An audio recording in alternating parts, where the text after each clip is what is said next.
Guys, like, comment, subscribe, share the video, especially if you love MMA and history as much as I do. Daniel Cormier and Brock Lesnar could have happened 4 years ago when Cormier beat Stipe in the first fight they had for the heavyweight title. He actually called out Daniel Cormier.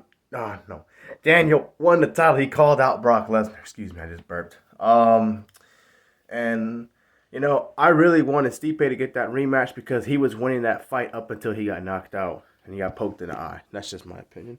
But let's talk about what would have happened if these two actually fought. Let's look at their styles first. Brock Lesnar was a really good wrestler, ground and pound guy, but he had heavy hands on the feet.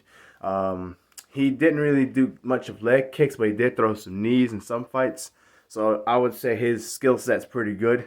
Really good skill set for a fighter that hasn't fought very much in his career. And then the opposite with Daniel Cormier, he had a lot of experience. He'd been fighting in Strikeforce, Grand Prix, winning the titles. He's fought John Jones twice. He's been heavyweight champ. He's done everything. He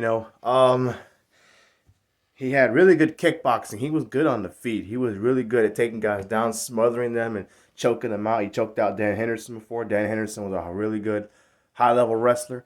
And so if these two would have fought, I would have to lean towards Daniel Cormier, to be honest with you, because not to say Brock can't win this fight. Brock very well could if he took him down and smothered Daniel Cormier, made him carry all his weight. That's 260, 70 pounds, probably whatever he'll be on fight day itself.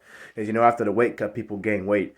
So he would have to carry a lot of his weight for a lot of the fight if he were to take Cormier down. And he could gut out a decision.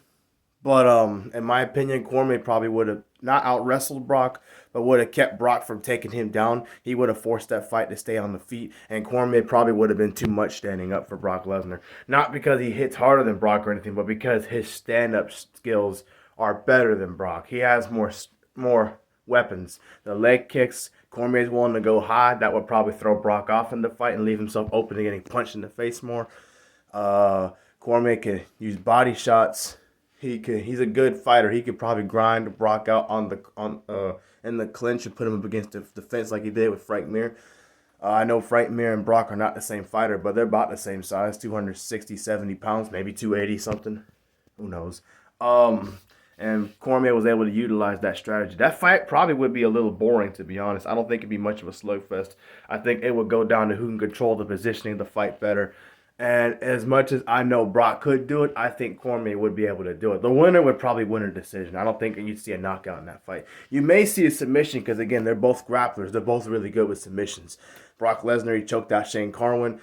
Cormier, again, he choked out Daniel Cormier. He's finished off Anthony Johnson twice with submissions. Rest in peace to Anthony Johnson. But probably Daniel Cormier would have won that fight and made a lot of money in the fight as well.